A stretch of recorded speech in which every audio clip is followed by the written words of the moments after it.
On the outside, people always said I had the perfect life, the perfect marriage, the perfect home. My husband Daniel and I had been together since college, and when we bought our house in the suburbs, everyone told us we were relationship goals. And honestly, for a while, I believed it too. We had our routines, morning coffees together, date nights on Fridays, dinners with friends on the weekends. To everyone else, it looked flawless. But what they didn't see was how exhausting it felt to keep up that image. Daniel has always been predictable. He likes routine, he likes things to stay the same. I'm not like that. I've always wanted more adventure, more ambition, more life. At first, I thought it was normal, that compromise was part of marriage. But over time, it started to feel like I was suffocating in this picture-perfect box that everyone else admired. The moment it really hit me was after one of our dinner parties. I had been talking about a promotion I was chasing at work, something I was really proud of. But every time I brought it up, Daniel would cut me off with little jokes, saying things like, "Oh, Emma's always chasing the next shiny thing." Everyone laughed. Everyone thought it was harmless. But I just sat there, smiling like it didn't sting, when inside, I felt humiliated. That night, lying next to him in bed, I couldn't sleep. I just stared at the ceiling and thought, is this really it? Is this really the life I want? Or am I just staying because it looks good to everyone else? That thought scared me, because once you let yourself ask a question like that, it's almost impossible to unhear it. And that was the moment a seed was planted. A seed that would grow into something neither of us could have ever predicted. A few weeks after that dinner party, I started staying late at work more often. At first, it was about proving myself for that promotion. But deep down, I think I just didn't want to go home. That's when I met Alex. He was new to the company, brought in as a consultant. The kind of guy who just lights up a room, confident, funny, ambitious. All the things I felt like I was missing in my marriage. We ended up on the same project, and for the first time in months, I felt alive. He asked questions about my ideas, actually listened, and when I talked about wanting more from life, he didn't roll his eyes. He looked at me like he understood, like he saw me. One night, after we wrapped up late, we went out for drinks with the team. Eventually, it was just him and me left, sitting across from each other in this little bar. And I swear, the way he looked at me, it was the kind of look I hadn't gotten from Daniel in years. I knew it was dangerous. I knew I shouldn't let it go further. But when Alex walked me to my car and brushed my hand with his, it sent a spark through me I couldn't ignore. I went home that night, and Daniel was asleep on the couch with the TV still on. I just stood there staring at him, and for the first time I realized how much of a stranger he felt to me.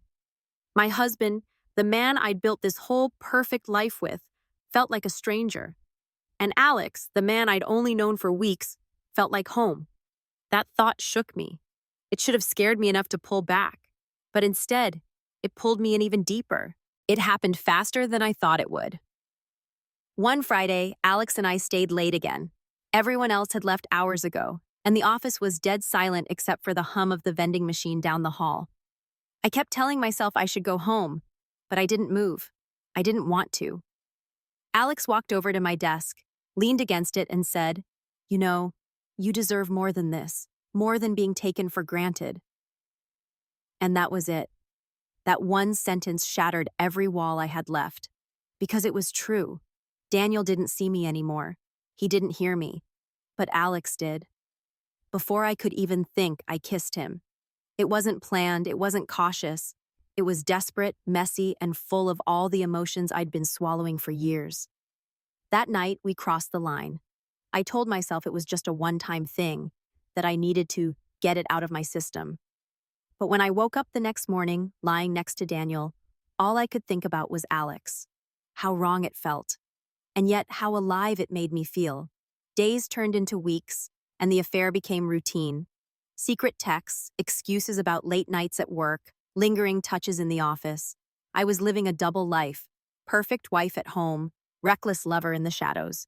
The guilt ate at me every single day. I'd look at Daniel across the dinner table and wonder if he knew.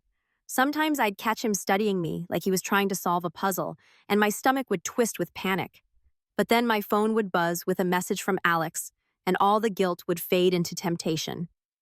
I told myself I deserve this. that I had given my marriage everything I could, and Daniel had stopped trying long ago. Still, a voice deep inside me whispered, secrets don't stay secrets forever. For a while, I thought I could juggle it all. I convinced myself I was careful, erasing texts, making up excuses, practicing my smile in the mirror so Daniel wouldn't notice the guilt behind my eyes. But secrets have a way of slipping through the cracks. It started small. One night, Daniel asked, "Why are you working late so much lately?" His tone wasn't angry. It was curious, almost suspicious. I brushed it off with a laugh, saying deadlines were crazy, but I could tell by the way he looked at me that he didn't buy it completely. Then came the slip-ups. I'd call Daniel Alex under my breath. I'd smell like cologne that wasn't his. I even once left my phone face up on the counter, and a text from Alex flashed across the screen. "Last night was perfect. Can't wait to see you again." I caught it just in time, but my hands were shaking so badly I almost dropped the phone. And Daniel noticed. One evening, as we sat down for dinner, he put down his fork and asked me flat out, "Are you seeing someone else?" The air left my lungs. My heart raced so loud I could hear it in my ears. 1,000 lies ran through my head, excuses I could throw at him, ways I could twist it all to make him feel crazy. But I froze. I couldn't say a word. That silence was louder than any confession. Daniel's face changed right there, hurt, betrayal, and anger mixing into something I had never seen before. He didn't yell.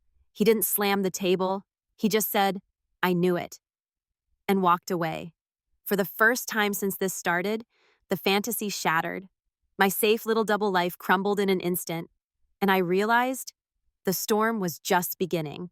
When Daniel walked out of the room that night, I thought maybe, just maybe, he'd calm down, and we could talk it through. But I underestimated just how deep betrayal cuts. The next morning, he was gone before I even woke up. No note, no coffee brewing, no kiss on the forehead like he used to do. Just silence. When he finally came back that evening, I could tell something in him had shifted. He didn't look at me the same. His eyes used to soften when they landed on me. Now they were cold, hard, and calculating, like he was seeing a stranger. He didn't yell. Instead, he sat me down and said, "Tell me the truth. All of it. Now." And against every instinct to keep lying, I broke. I told him about Alex, about how it started, about the late-night texts, the secret meetings, the way I felt alive again. The more I spoke, the more his face tightened like each word was another knife. When I finished, there was this awful silence. Then Daniel said, "Do you realize what you've done to me? To us?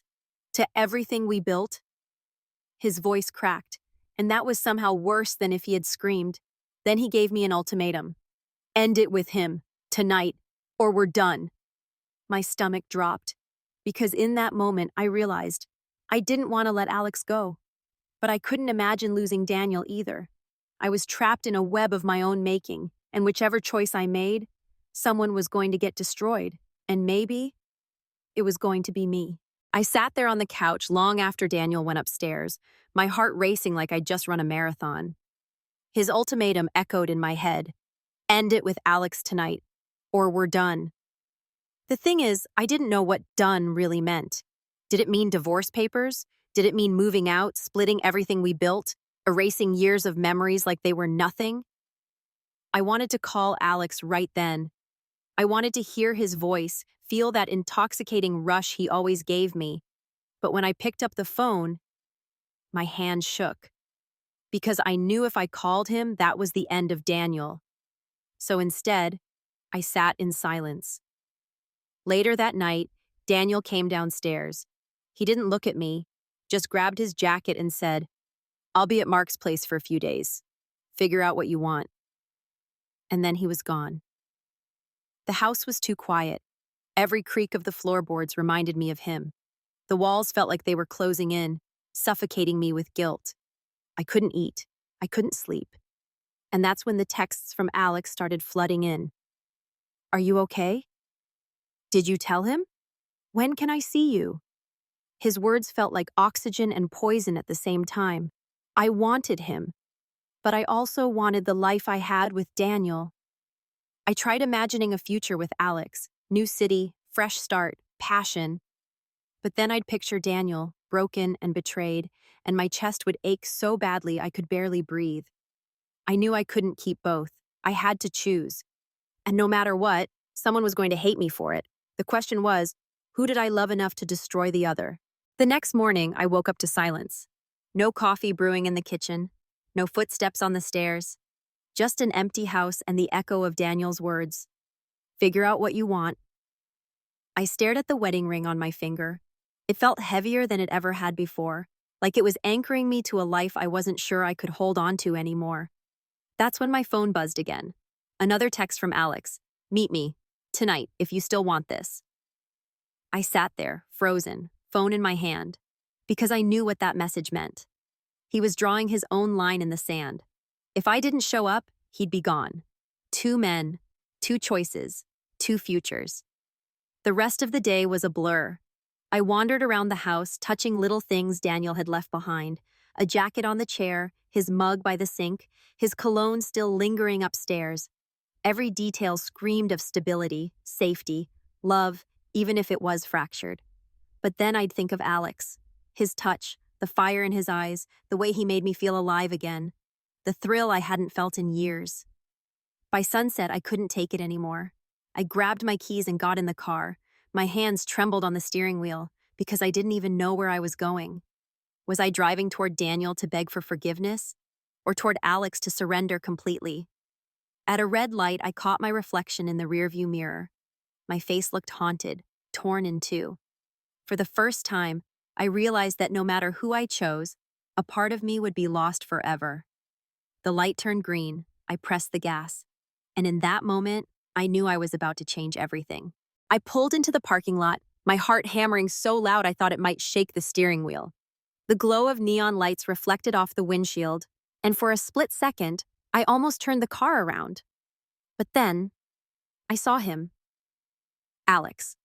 Leaning against his motorcycle, hands in his pockets, eyes locked on me the moment I stepped out of the car. He didn't smile. He didn't say a word. He just waited, like he already knew the answer.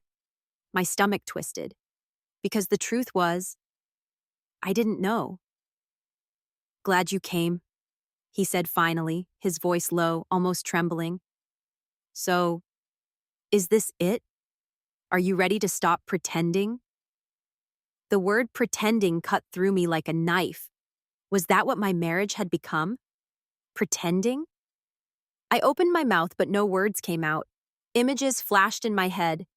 Daniel laughing in the kitchen, Daniel holding my hand through hard times, Daniel's face when he said, "Figure out what you want." I looked at Alex, his eyes burning with that reckless, all-consuming passion. And for a moment, I wanted nothing more than to just fall into him, to escape the weight of everything behind me. But then, I heard it. My own voice, shaky but firm. "I can't," I whispered. Alex froze. His jaw clenched, his fists tightened. "Can't. Or won't." Tears stung my eyes. "I love you, Alex. I do. But I can't destroy the life I built with Daniel. Not like this. Not in secret. If I walk away now, I'll regret it forever." For the first time, Alex's expression cracked. I saw the pain flash across his face before he quickly looked away. "So that's it, huh? After everything, you're choosing him." Silence hung heavy between us. My chest felt like it was splitting in two. Finally, I nodded. "I'm choosing my marriage. I have to try to fix it, before it's gone forever." Alex let out a bitter laugh, shaking his head. "Guess I was a fool to think I could be more than just an escape for you." He turned, swung his leg over the motorcycle, and without another word, he was gone. And just like that, the world felt emptier than I'd ever known. When I pulled back into the driveway, the house looked different. Not physically, but it felt heavier, almost like it was holding its breath, waiting to see what I'd do next. Daniel was inside, sitting at the kitchen table, staring down at his untouched coffee. He looked up when I walked in, and for the first time in weeks, he didn't look angry. He just looked tired. "Did you see him?" he asked quietly. My throat tightened. I nodded. Yeah. And? I set my keys on the counter, hands trembling. I told him it's over, that I'm choosing us. Daniel leaned back in his chair, eyes searching mine, like he was trying to see if I really meant it. And do you? Choose us? Tears filled my eyes. I want to. God, I want to. But I don't know if wanting is enough anymore. He let out a breath, long and shaky, then stood up. For a moment, I thought he might walk away.